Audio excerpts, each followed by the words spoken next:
Hoy hablaremos sobre Tokyo Blues de Haruki Murakami.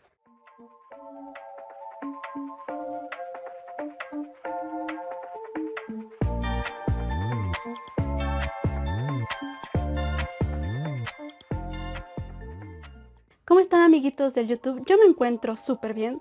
Bueno, no, la verdad me encuentro medio depre tras haber leído esta melancolía del libro, pero ya era justo y necesario variarle tantito porque de hecho acabo de filmar 2 videos que tratan sobre literatura latinoamericana y ya había otro video de literatura latinoamericana en mi canal, así que quise irme al otro lado del mundo y probar suerte con Japón y necesitaba variarle tantito, yo lo sé. Así que con ustedes les traigo el libro más vendido del escritor más vendido de Japón, Haruki Murakami. Este libro fue publicado en el año 1987 y consta de 384 páginas, que ya de por sí es antiguo, pero la ambientación del libro todavía se remonta un poquito más atrás, en la década de los 60. Esta es mi edición, está chiquita, es sencilla, de hecho es la más sencilla que se puede encontrar en el mercado. Una vez me fui de viaje y había olvidado el libro que me quería llevar y pues no quedó de otra, tuve que comprarme el libro.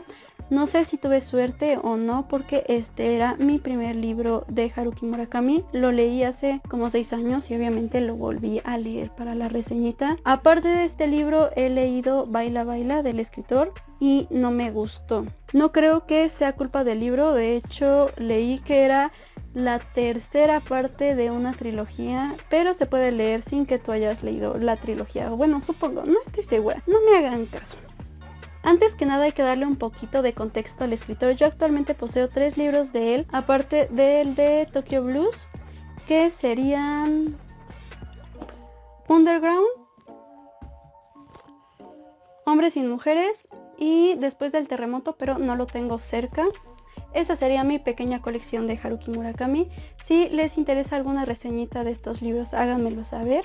Murakami nace en el año 1949 en Kioto y sus padres le transmiten el amor que él siente hacia la literatura, porque de hecho ambos eran profesores de literatura y en Japón no se les permite a los profesores trabajar en cualquier otro ámbito laboral para que pues estén concentrados en la enseñanza. Esa es una idea, no sé si buena o mala, no creo que se pueda aplicar aquí en México, la verdad. Y él termina estudiando literatura y teatro griego. Tiene una visión muy pesimista de la vida, de hecho por eso él decidió no tener hijos. Su primer libro fue Escucha la canción del viento, publicado en el año 1979, pero el libro que lo lanza a la fama es precisamente este, Tokyo Blues. A lo largo de su vida él ha escrito y publicado 28 libros, entre ellos se encuentran novelas, trilogías, antología de cuentos y un libro periodístico de entrevistas sobre el atentado de los polvos sarín en el metro de Tokio en el año 1995. Es difícil decidir cuál es su obra cumbre, puesto que el libro más vendido es Tokyo Blues, pero no recibió tan buenas reseñas como otros libros suyos, porque de hecho este libro no tiene el estilo que caracteriza al escritor y sus lectores más acérrimos les costó empatizar con la novela. Y por otro lado, los mejores reseñados han sido Crónica de un pájaro que le da vuelta al mundo, Kafka a la orilla, Al sur de la frontera, al oeste del sol. Un datito curioso es que Haruki Murakami es a los Nobels lo que Leonardo DiCaprio era a los Óscares. Lo nominaban y nada. Yo creo que ya para estas alturas Haruki Murakami se va a morir sin recibir el Nobel de Literatura, aunque al parecer no le importa mucho, según.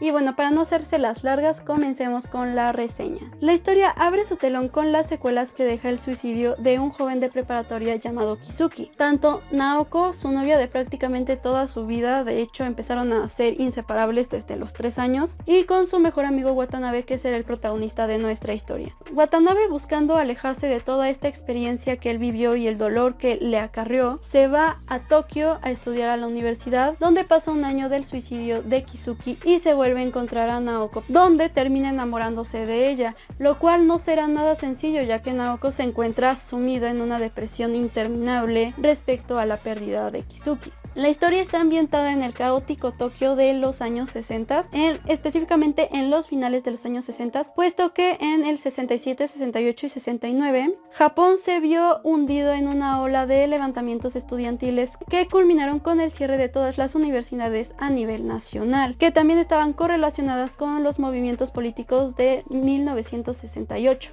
Watanabe en plena juventud se desarrolla en un mundo cruel de muerte, melancolía, amor, exploración de su sexualidad y crecimiento con personajes de lo más interesantes y excelentemente logrados, cabe recalcar. Por supuesto que va a haber estilos, tintes del escritor Murakami, aunque no se parece mucho a sus otros libros, rindiéndole el amor a la música y a la buena literatura. No sé si ustedes han tratado de consumir entretenimiento asiático relacionado con el amor, obviamente que no sean libros, porque bueno, todo es extremadamente respetuoso. Es más, no se puede ni tocar, tanto en animes como en doramas. De hecho, también hay ciertas características en el K-pop, J-pop, bueno, todo eso. Y la ambientación es muy glamurosa, muy correcta, porque precisamente esta es la imagen que las culturas asiáticas quieren transmitir de su país, como lo son China, Corea, Japón, Taiwán. Y Murakami llega y arrasa con todo esto. Digo, también hay que tomar en cuenta la ambientación que escogió. Y al mismo tiempo esto se vuelve muy controversial, porque siempre hay que tener presente que esto se desarrolla en la época de los 60s. Es un Japón caótico, descuidado, sucio, donde aflora mucho la sexualidad, ignorando toda clase de tabús que se piensa que se tienen en estas culturas,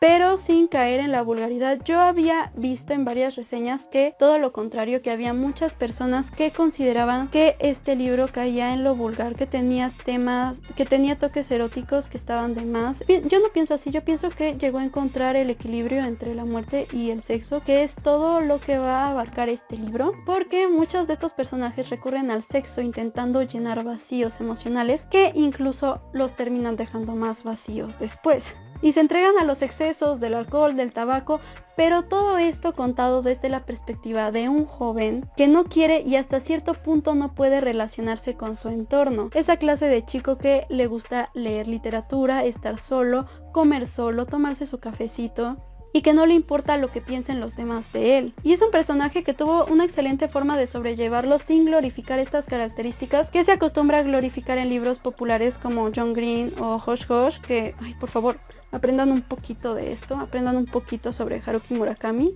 aunque posiblemente esté pidiendo imposibles, pero bueno. El libro trata de relaciones, trata de amor, hay mucho romance que no es romántico. Nunca termina de cimentarse bien, porque de hecho esa es la intención del escritor, ya que el amor no es algo que se pueda ver en línea recta, no es constante, fluctúa todo el tiempo como cualquier sentimiento humano. Querer amar a alguien y no conseguirlo, estar enamorado de alguien que no te ama pero tampoco te suelta, o amar a alguien que no quiere ser amado o no quiere amar pero lo hace. Y es que el libro no se limita únicamente entre Naoko y Watanabe. Hay personajes secundarios muy interesantes, como por ejemplo Reiko, que es la compañera de Naoko en el sanatorio mental donde se encuentra Naoko. Un personaje muy sensato y asustado del mundo entero, asustada de sí misma, que nos contará su viaje hacia la locura, el cómo llega a perder absolutamente todo por lo que ha trabajado durante años, extremadamente apasionada de la música. Yo creo que es el mejor personaje del libro. También nos podemos encontrar con Nagasawa, un chico con el que Watanabe se encuentra dentro de sus edificios, donde entablan cierta amistad, por así decirlo. Un hombre que lo tiene todo para triunfar, pero nunca va a conseguir ser feliz, y de hecho nunca buscará el serlo. Y también están los vestigios del personaje que se creó antes, que es Kizuki, que nunca terminan de ser suficientes. No sé ustedes, tal vez es mi alma de chismosa, que de hecho no soporta, no tolera que Kizuki no haya dicho por qué se suicidó, porque nunca lo dice, no deja nota, no avisa nada. Este chico nunca presenta ninguna pista de que se quiere suicidar, y me atormenta toda la novela. Llega un punto en el que medio puedes intuir el por qué lo hizo, pero no al 100%. La relación que había entre Naoko y Kizuki se me hace fascinante, porque Naoko se perdió a sí misma en Kizuki y Kizuki se perdió a sí mismo en Naoko. Literalmente se volvieron la mitad del otro, y así se desarrolló su sexualidad, su ego, toda su pubertad, toda su personalidad, y ambos estaban construidos bajo los cimientos del otro,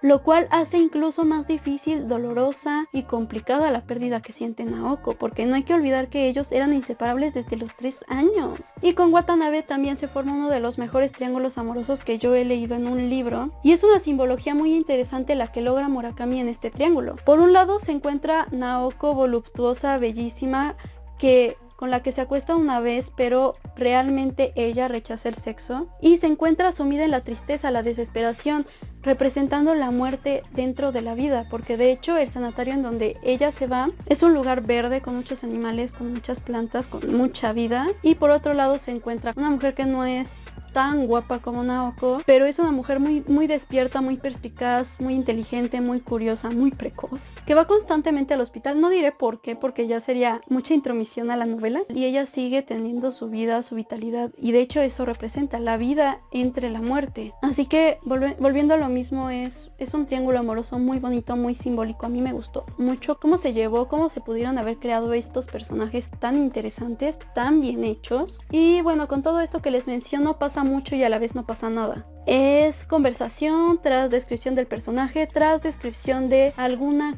cosa que se haga dentro de la vida cotidiana, y después es otra conversación y otra descripción del personaje, y así sucesivamente. No es una novela en la que pasen cosas. Nos encontramos nuevamente entre esa interminable lucha de qué pesa más, si personajes bien hechos o una historia bien hecha, y van a llegar entonces las personas que dicen, no, yo quiero ambas cosas porque ambas cosas se pueden, y efectivamente sí se pueden, pero no en esta clase de libros, o no debería de poderse de hecho, porque no se puede pedir excentricidad mientras lo que brilla de este libro es la sencillez, la simplicidad de la vida, aunque de hecho sí hay excentricidad. Hay personajes que son muy excéntricos, tienen sus cositas, sus excentricidades, etcétera, etcétera, ¿no? Y por si no fuera poco, es un libro muy melancólico. Una después de terminar de leer este libro termina con mucha tristeza en su interior, con muchas preguntas sin respuestas, ojo, de la vida como tal, no de la novela. La novela sí termina bien, de hecho tiene un final feliz. Y de hecho hay muchas personas como yo que se encuentran en la transición de adolescencia y adultez, que se van a sentir muy identificados con la novela. Hay una frase muy interesante que Naoko dice al inicio del libro, que una persona no debe de cumplir 20 años, debería de cumplir 18, 19, y cuando tenga 19 volver a cumplir los 18. No encontrar el sentido de las cosas, no saber por qué estás estudiando del todo, y al mismo tiempo ver a personas que verdaderamente están entregadas con lo que están estudiando, como tropa de asalto que quiere ser cartógrafo y le gustan los mapas y verdaderamente tienen una meta en la vida, que es hacer mapas, o personas que triunfan sin mover un dedo como Nagasawa. Y también podemos ver a mujeres como Midori, que no son precisamente brillantes, pero les gusta lo que hacen, se esfuerzan, siguen haciéndolo y quieren ser felices, intentan ser felices con lo que tienen. Leer libros así en esta época de mi vida me hace sentir identificada, me hace sentir menos sola, porque verdaderamente siento que me dicen, mira, pero en Japón también pasa. No solamente es un problema que tú tengas, es un problema que tienen muchas personas. Pero al mismo tiempo, como dije, te deja muy triste y posiblemente puedas identificarte en muchas cosas, pero sigue siendo Japón y sigue habiendo un choque de culturas que es imposible no notar. Pero yo sentía la curiosidad de saber también qué pasaba en otras culturas, en otras épocas, y aún así este libro no estaría en mi lista de recomendaciones, porque toca temas muy delicados, muy fuertes, como la muerte, la tristeza, el suicidio, la manera de narrar de un amor convencional, no ese amor que nosotros romantizamos, esperamos leer en cualquier libro, la exploración de la sexualidad. Me gustó mucho, pero al mismo tiempo se tiene que leer con mucha madurez, y al mismo tiempo este libro te ayuda a madurar como persona. Pero también, como dije, hay muchos puntos que no solamente pueden parecerles pesados al lector, que es que no pasa nada, que los personajes son muy descriptivos, que el escritor como tal es muy descriptivo en sus paisajes, en su ambientación, sino que también puede llegar a afectarse emocionalmente si se llega a leer en algún mal momento de la vida. Por ejemplo, yo estoy muy acostumbrada a estos libros, pero estoy encerrado en la interminable cuarentena de México desde quién sabe cuánto, y quién sabe cuánto tiempo voy a seguir así, sola, con mi soledad, con mi ociosidad. Uno no sabe qué puede pasar en estos momentos, en estas épocas, y en las siguientes épocas, las dificultades de la vida, los pensamientos de la vida. Así que no lo recomendaría. Tengan mucho cuidado a quien se lo recomienda, pero me gustó mucho. Cuenta con una adaptación japonesa que dura 2 horas y que de hecho esa fue la que no me gustó. Sin embargo, es diferente a muchas adaptaciones de libros hoy en día, en las que tratan de que la película les guste a las personas que no leyeron y que leyeron al mismo tiempo, y esta parece como que seleccionaron las escenas más importantes del libro y las pegaron sin contexto alguno, porque intuían que nosotros, tras leer el libro, entenderíamos el contexto aunque no nos lo dieran. Y es entendible, porque este libro posiblemente sale para serie, pero no para película, aunque de hecho sería una serie muy pesada, y por eso también entiendo de que no fue una serie. Y tampoco tampoco creo que se deba empezar a leer a Murakami con este libro, porque obviamente te vas a esperar algo similar cuando leas otro libro de él y boom, sorpresa, te vas a dar cuenta que no es así y posiblemente no te guste el otro libro, como me pasó a mí con Baila Baila. Pero en fin, sacudiré mis prejuicios y le daré otra oportunidad al escritor en otro momento de mi vida, se los aseguro. Coméntenme qué les pareció el libro, cuál fue su personaje favorito, qué prefieren, si personajes o trama, cualquier otro libro que me recomienden del escritor. Ustedes expláyense. Y bueno, esto fue todo por hoy. Suscríbanse y todo lo que saben que nosotros pedimos. Adiós.